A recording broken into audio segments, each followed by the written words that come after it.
이제 우리가 아우구스티누스 정말 여러분들에게 말하고 싶으면 아우구스티누스에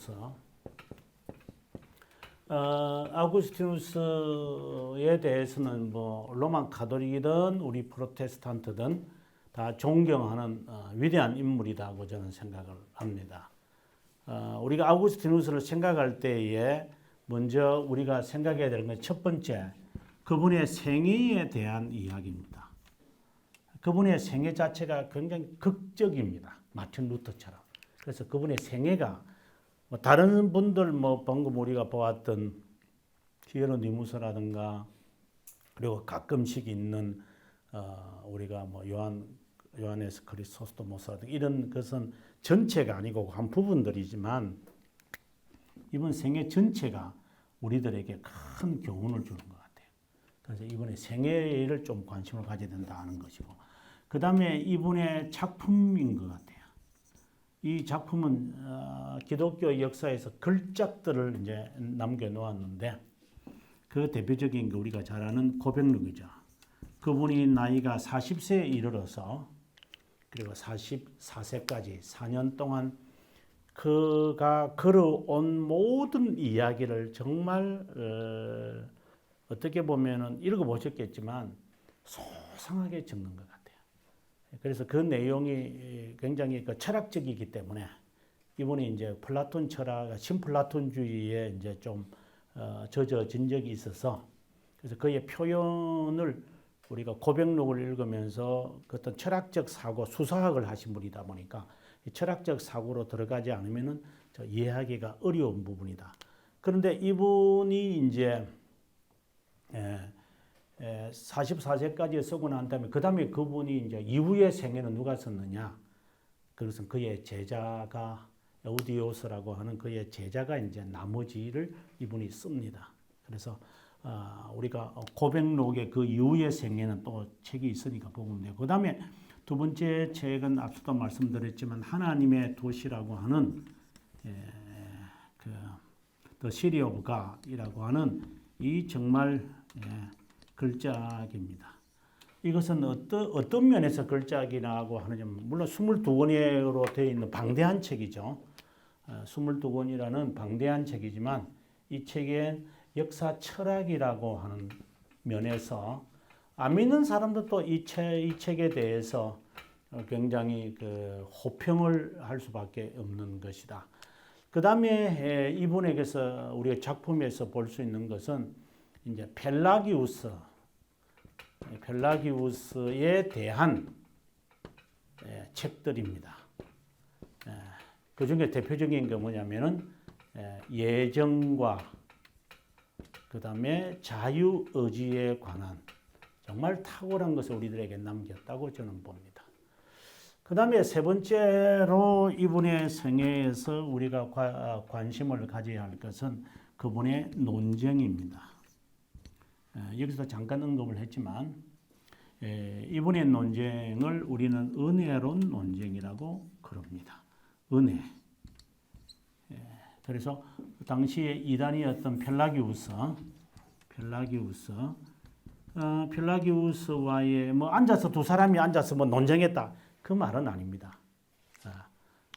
서로의 이야기를 들으면서 이제 펠라기우스도 로마에서 어거스틴의 유명세를 들었고 펠라기우스의 영향을 받은 사람들의 상태를 들으면서 아우구스티누스가 글을 쓰고, 왜냐하면 제자들이나 영향을 받은 사람들이 자신에게 의뢰해서 거기에 대한 답을 내리면서 하는 이런 그 은혜에 대한 정수를 우리들에게 바르게 이제 알려주는, 그래서 크게 우리가 그분의 생애 작품과 논쟁이 우리들에게 크게 영향을 끼치고 있다.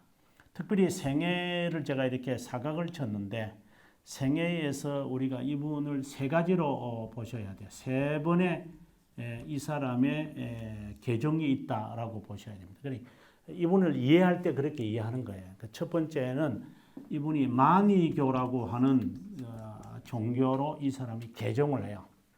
그 다음에 두 번째에 이번에 이제 개종을 하게 되어지는 게 신플라톤주의예요. 철학 사상이죠. 그 다음에 이제 우리가 말하는 기독교로의 개종. 그래서 어떤 계기를 통해서 이 사람이 변화를 받으면서, 그러니까 이 의식의 변화가 일어나는 거죠. 의식의 변화를 가져서 이렇게 되어지는 것인가. 결국은 그의 나이 이제 32세에 이분을 완전히 개종하는 거잖아요. 그러면 32년 동안에 고민할 수 있는 것. 저는 세기의 걸작이라고 하는 책들, 물론 여기 있는 걸작들이 나오지만 걸작이라는 것이 왜 우리가 이분의 책들이나 뭐 칼빈의 책도 그렇고 다른 분들의 걸작을 이야기하는 것은 명작이라고 말할 수 있는 것은 통찰력 같아요. 통찰력. 무슨 말이냐면은 기독교인이라면 고민하는 것을 이분이 고민을 해서 정리한 거예요. 그러니까 시대를 거쳐서 문화가 달라도 사람이 달라도 동일하게 고민하는 문제를 이분이 다 고민했다라고, 그리고 그것을 책으로 남겼다는 게 저는 걸작인 거예요. 그래서 지금 1700년이 지나도 이분의 책을 우리가 보는 이유는 시대를 초월해서 우리들에게 말해주는 그 가르침이 있는 거예요. 그 시대에만 해당되어지는 것이 아니라 그 시대를 통하여서 앞으로 도래할 인류의 역사 속에서의 것을 가르쳐주는, 실제로 우리가 철학가들, 유명한 철학가들을 이렇게 보면 뭐 헤겔도 그렇고 스피노자도 그렇고 칸트도 그렇고 이런 사람들의 글을 읽으면서 느끼는 것은 어떻게 이런 사고를 해서 많은 사람들에게 추종자를 만들어낼 수 있을까? 그런 통찰력이 있는 거예요. 많은 사람에게 지지를 받는다는 게 아니라 사람들이 마땅히 생각해야 할 바를 이분은 마땅히 글로 남겨놓았다라고 하는 것이 저는 책 가운데 책들이라고 저는 보는 거예요. 그런 책들은 많지 않아요, 이 세상에. 네. 그러나 이분이 쓴 책은 그런 책인 거죠. 그래서 신앙생활을 하면서 직면하는 그떠한 것들을 이분의 책을 통해서 사람들은 무수한 세월 동안, 앞으로도 그렇고 이분의 책을 통하여 우리는 신앙의 어두운 길을 이렇게 빛을 향하여 걸어가도록 하는 안내서와 같아. 특별히 이제 나중에 여기에 이제 역사 철학이라고 하는 이제 측면의 City of God이라고 하는 책인데, 이 역사 철학이라고 뭐냐면 제가 역사를 전공하기 때문에 그런데 이 역사에는 흐르는 이 역사에 흐르는 맥이 있어요. 그래서 제가 첫 시간에 제가 말씀드리기를 왜 교회사를 배웁니까? 라고 했을 때 교회사라는 것은 성경 이후에 하나님의 섭리를 일반 역사에서 찾아내는 거예요. 교회사 교수는 그걸 찾아내야 되는 거거든요. 그냥 뭐 연대 외우고 사람 외우고 뭐 작품 외우고 사상 외우고 그거는 별 의미가 없어요. 그거는 아무나 책 몇 권 보고 짜집게 하면 다 해낼 수 있어요. 그거는 역사를 배우는 게 아니죠. 역사는 그 역사에 흐르는 맥을 그 교수가 갖고 있어야 돼요. 그래서 이 무수히 흐르는 이 강물이지만 어디에 딱 던져야 고기가 있다라고 하는 것을 찾아낼 수 있는 것처럼 이제 역사 철학이라는 것은 그것을 찾아낼 수 있도록, 그러니까 그 역사의 하나님의 섭리의 이 흐름을 찾아낼 수 있는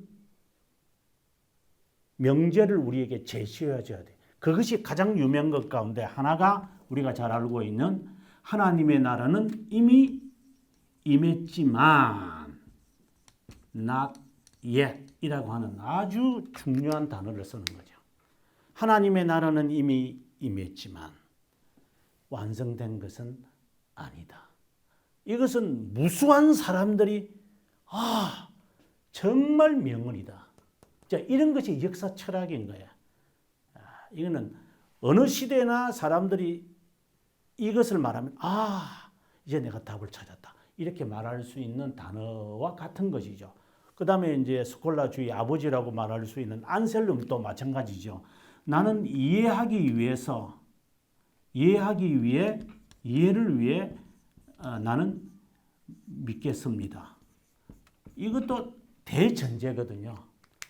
하나님을 이해할 수 없을 것인데 이해할 수 없다면 이해하기 위해서 제가 믿겠습니다. 믿기 위해서 이해하려고 하는 게 아니라 나는 이해하기 위해서 나는 믿겠습니다. 이런 것들이 이제 어떻게 보면 역사, 철학, 역사를 보는 무수한 그리고 수많은 사람들이 생각을 하나로 딱 이렇게 만들어버리는 이게 이제 역사 철학인 거예요. 이게 철학적 교훈이라거든요. 그걸 이제 우리가 보통 뭐 명언이다 이러는데, 그러한 점들을 우리 이 기독교인들이 가져야 할 그 역사관이죠. 어떻게 세상을 바라보고 신앙을 바라보고 그리고 삶을 바라보며 살아가야 할 것이냐라고 하는 가치관을 이분이 여기서 우리에게 제시하는 거예요. 그래서 이 책이 위대한 책인 거예요. 근데 이 책이 워낙 어려워가지고 그런 마음을 가지고 덤벼들다가는 그만두자 그냥. 1장도 못 읽고 끝나고 이제 그만두고 이건 내하고는 안 어울린다. 이런 책이 실제로는 고백록도 그렇고 이 책도 그래요. 그러니까 이게 이제 철학책이다 보니까 철학적 사고가 따라와야 되는 이제 그런 좀 미안한 감은 있죠. 그래서 제가 기독교 강요를 좀 주석을 쓰고 난 다음에 그 다음에 이제 이분이 쓴 이 책들을 또 한번 주석을 쓸까 하는 마음을 갖고 있는데 스스로 포기했습니다. 제 능력에 밖에 있다고 생각했던. 왜냐하면 이 한 권의 책에 인생을 걸어야 될 상황이기 때문에 그만큼 이분들의 책들이 깊이가. 제가 여기서 소개하는 것은 제가 완전하게 소화해서 소개하는 것은 아니고 그래도 저 정도로도 소개해도 아마 괜찮을 거다. 이렇게 해서 제가 이 책에서 소개하고 있습니다. 자, 한번 보겠습니다. 271페이지에 가보게 되어지면은 두 번째 패러그래프. 아우구스티누스는 신앙과 지식의 관계에서 신앙이란 이해를 추구하는 신앙이라는 입장을 가졌습니다. 이러한 그의 사상은 신학과 철학, 신학과 일반 학문을 함께 연구하는 중세 스콜라주의에 지대한 영향을 미쳤으며 르네상스 시대에 이르러서는 프로테스탄트를 낳게 했습니다. 그에게 있어서 중요한 신학적 공헌은 바로 은혜론입니다. 펠라기우스의 선행 구원론에 반대하여 하나님의 은혜를 강조하는 구원론을 우리에게 남겨주었습니다. 그의 생애 271페이지에 보면 먼저 소제목을 먼저 한번 볼게요. 어두움 위에 빛이라고 하는 그 제목이 있고요. 그 다음에 이제 좀 지나가시면은 이제 276페이지의 첫 번째 개종이 만이교로, 그 다음에 279페이지 가보시면 신플라톤주의로 그렇게 설명을 하고, 그 다음에 이제 마지막으로 284페이지에 그리스도에게로라고 하는, 그리고 이제 285페이지에 5페이지와 6페이지에 나오는 그의 고백록의 이 내용은 그가 중생의 경험을 하는 순간을 이렇게 자세하게 쓸 수 없을 것이다. 저는 개인적으로 그렇게 봅니다. 그래서 저도 개인적으로 이분의 책을 읽으면서 제 자신의 경건이란다. 중생의 경험을 이분의 글을 통해서 제가 확인하게 되었어요. 중생이라는 것은 이런 거구나. 내가 이렇게 해서 내가 예수님을 믿는다고 고백을 했고 그렇게 해서 내가 이 시간까지 오게 되었구나 하고 제 자신의 내면의 세계를 이분이 적나라하게 논리적으로 정리해 놓은 것 같아요. 그래서 이분의 그 책을 사랑하게 되어졌다. 이렇게 개인적으로 봅니다. 자, 그리고 난 다음에 이제 제가 작품을 여러분들에게 이제 소개하는데 한번 볼까요? 295페이지부터 이제 작품을 여러분들에게 소개합니다. 당연히 297페이지 보면 하나님의 도시라고 하는 책을 어떻게 해서 쓰여졌고 어떤 내용인가. 그 다음에 300페이지 가보면 은혜, 이분이 말하는 은혜라는 게 뭐냐? 그 이야기를 쭉 설명을 하면서 304페이지 원죄, 그 다음에 타락이라는 게 뭔가, 예, 그 다음에 이제 309페이지 가면 자유의지와 예정에 관한 이야기, 예, 이 이야기를 우리들에게 잘 말하고 있다고 저는 봐요. 길게 설명을 하죠. 그리고 이제 이 이야기를 저는 이분에게서 마무리하려고 합니다. 그래서 327페이지까지 간다면 이분의 내용이 한 60페이지 정도의 분량으로 이분을 제가 소개하고 있다고 봅니다. 그럼 앞으로 돌아와서 271페이지 한번 보도록 하겠습니다. 밑에 아울렐리우스 아우구스티누스는 354년에 그리고 430년에 이거는 우리 교회사에서 외워야 할 부분 가운데서 하나죠. 354년에서 430년이라고 하는 이 연대는 중요합니다. 왜 그런가 하면 다른 분의 연대는 그렇게 중요하지 않을 수도 있지만 왜냐하면 이 안에 보면은 397년에 우리가 아다시피 신약 성경이 정경화가 되어가는 과정에 이분이 이제 참석을 하기도 했고, 그 다음에 아다시피 410년에 서로마 제국이 멸망을 하는, 그죠? 로마 제국이 멸망하는 이야기도 이 안에서 나오는, 그래서 그 과도기 시간에 이분이 사신 것이라고 보셔야 됩니다. 그래서 서로마 제국의 몰락을 바라보면서 게르만의 대이동이 있는 이 시대의 이 변화, 극적인 변화가 일어나는 것을 바라보면서 아하, 당연히 역사 철학을 쓸 수밖에 없겠구나. 과도기 속에서 이분이 이제 이 세상을 바라보는 눈을 쫙 제시하는 거죠. 우리는 그걸 이제 더듬어 가는 거죠. 계속해서 봅니다. 아우구스티누스의 생애에 대한 기록은 두 문헌에서 찾을 수 있는데 하나는 고백록이다. 44세 때에 이제 마무리한 그의 고백록. 그 다음에 40년 동안 자신의 제자 포시디우스라고 하는 사람이 그 이후의 생애, 그 이후에 30년 동안의 생애를 포시디우스라고 하는 제자가, 이것도 제자가 대단한 것 같아요. 40년 동안 그분 밑에 있었다는 게.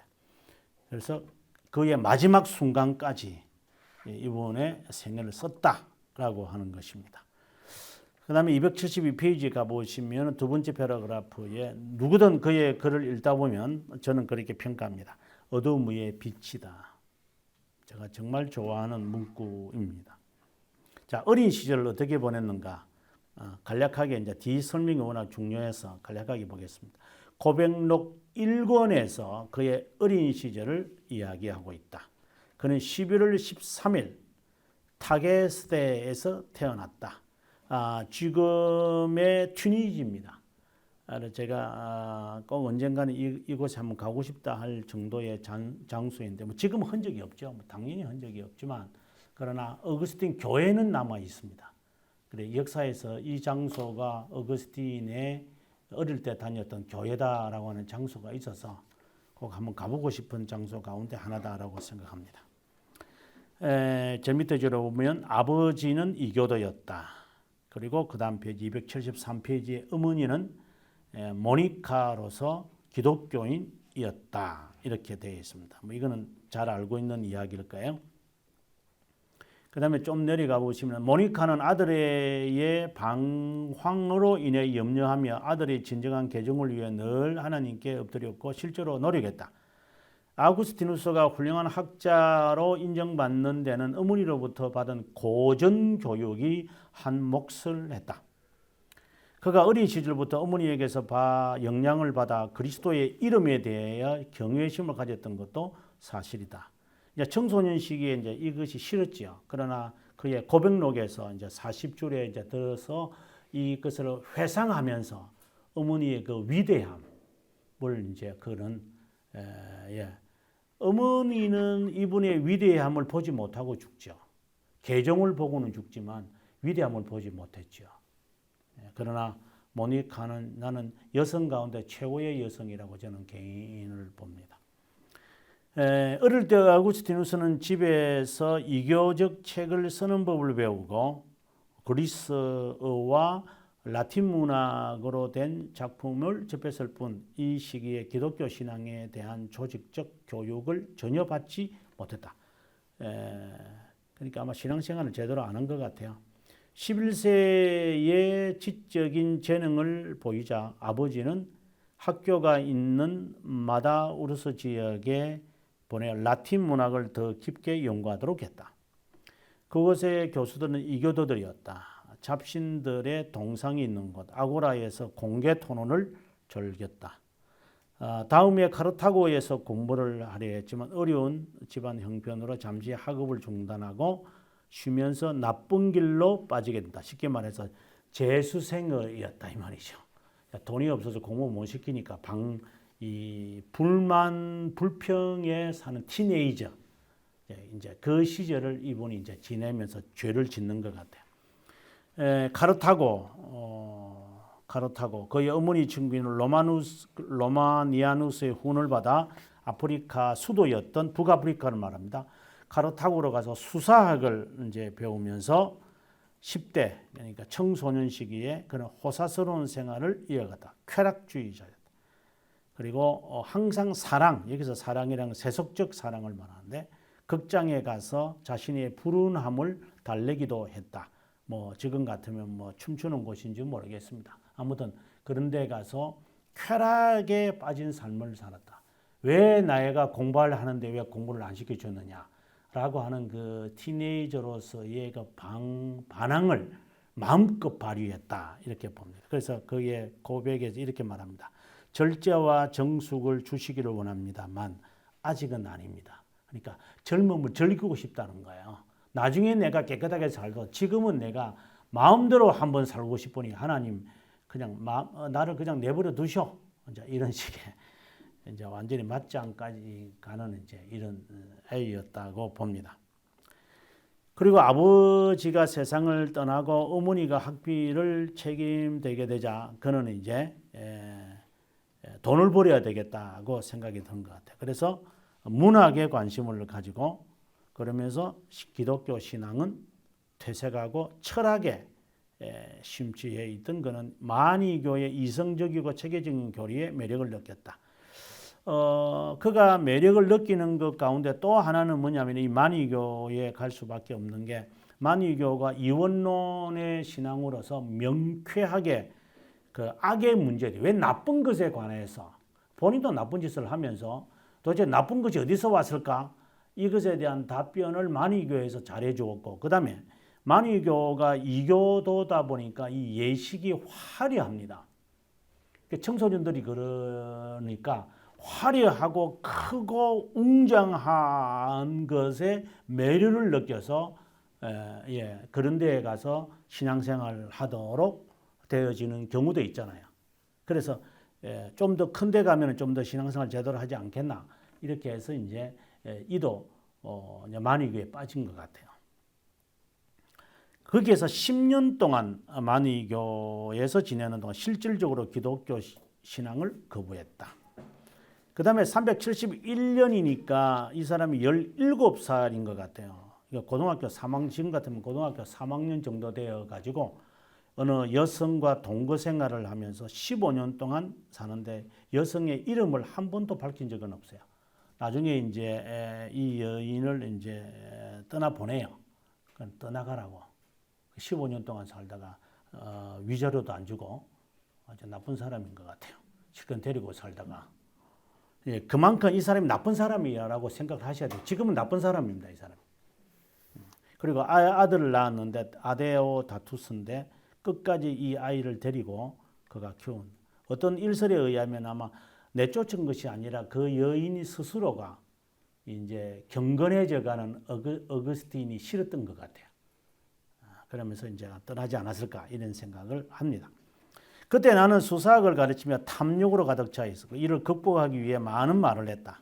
나는 주님보다 세속학자들을 본받았으며 기교도 없으면서 기교를 가르쳤고 죄를 범하면서도 범죄하지 않는 삶에 대해 말했다. 오 하나님, 미끄러지면서 거침돌에 걸리는 저의 모습을 보셨고 밝은 빛들을 막아버리는 연기 가운데 있는 저를 보신 주님, 나는 험한 것을 나의 지침으로 삼았고 동반자로 삼았습니다. 그때 나는 법적인 결혼이라고 할 수 없지만 제 마음대로 한 사람을 택했습니다. 저는 그녀에게 최선을 다했습니다. 이러한 경험을 통해 결혼에 관련된 일들을 욕정으로 충동된 것의 차이점을 분명히 알게 되었습니다.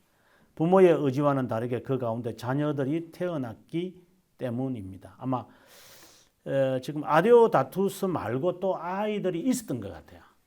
그의 기록에 보면. 근데 이제 그는 이름들을 밝히지 않고 아데오다투스만 아마 계속해서 언급이 된다라고 보면 끝까지 데리고 다니거든요.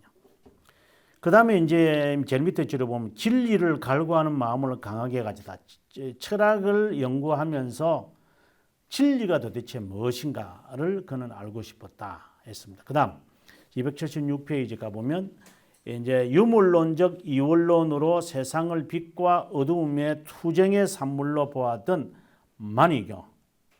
지금 같으면은 그 유물론적 변정법 해결에 뭐 그렇게 생각해도 괜찮으리라고 생각할 정도로 유물론적 변정법이죠. 뭐 해결은 뭐 유실론적 이제 이원론이라고 뭐 변정법이라고 말할 수 있겠지만 좌파들에게는 유물론주의로 빠지니까. 그 다음에 넘어가서 중간에 아우구스티누스는 마니교의 참된 행복을 영적인 것이고 철학을 통해 얻을 수 있다고 믿었다. 그래서 영적인 것이 행복이다. 여기서 그는 지혜를 얻을 수 있다고 그는 생각을 합니다. 키케로에서 만족하지 못한 아우구스티누스는 성경에서 진리를 찾고자 했지만 성경을 연구하면 할수록 실망을 더해갔다. 그래서 이제 명쾌하게 답을 내지는 마니교로 이제 빠진 거죠. 그리고 성경은 어렵기도 하고 또 성경 번역이 이제 키케로 작품을 읽다 보니까 이 성경의 문구들이 참 구태의연하고 참 질이 안 좋다라고 그는 이제 보았던 것 같습니다. 그러면 넘어가서 277페이지 이제 10대에 보면은 호기심을 많은 이제 모험적인 삶을 택한다. 누구의 간섭 없이 원하는 것을 체험하고픈 욕망을 가지고 있다. 제일 밑에 줄에 나의 이거 아니면 이건 제가 고백했던 내용인데 어떤 데 헷갈렸어. 넘어가겠습니다. 279페이지에 가서 이제 아우구스티누스는 반항적 10대를 지나 20대에 이릅니다. 그는 변하고 있었습니다. 그 변화는 마니교에서 신플라톤주의로의 변화였습니다. 아우구스티누스는 마니교에서 오랫동안 몸담으면서 천한 집안 출신의 여자와 교제하여 아들을 낳았다. 그는 그 아들을 몹시 아꼈다.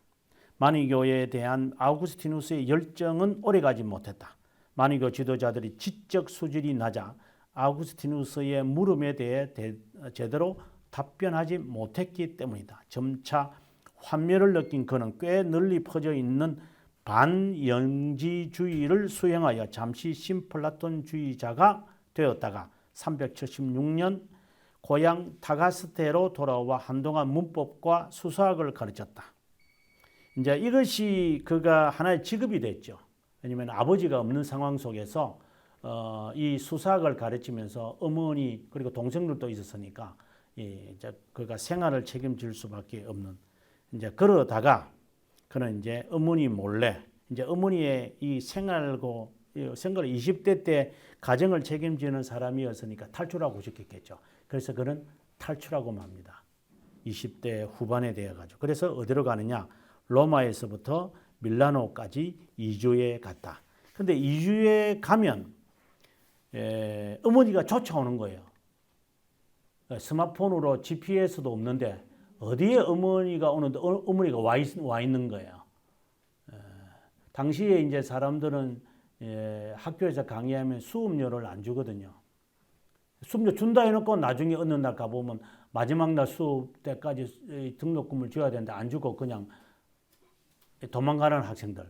이제 이런 학생들이 당시에 있었는데 그것이 이분은 굉장히 괴로웠던 것 같아요. 나중에 그 고백록을 보면 내가 이거 이제 철학을 가르치는 거 봐라. 내가 로마에서는 안 가르쳐. 이래가지고 그 사람이 이제 밀라노까지 가서 내가 더 큰 도시에 가가지고 내가 강의해서 돈을 벌리라. 이래가지고 이제 밀라노를 갔는데 거기에서 자신의 스승 암브로시우스를 만나는 거예요. 이게 또 하나님의 은혜라고 저는 생각을 듭니다.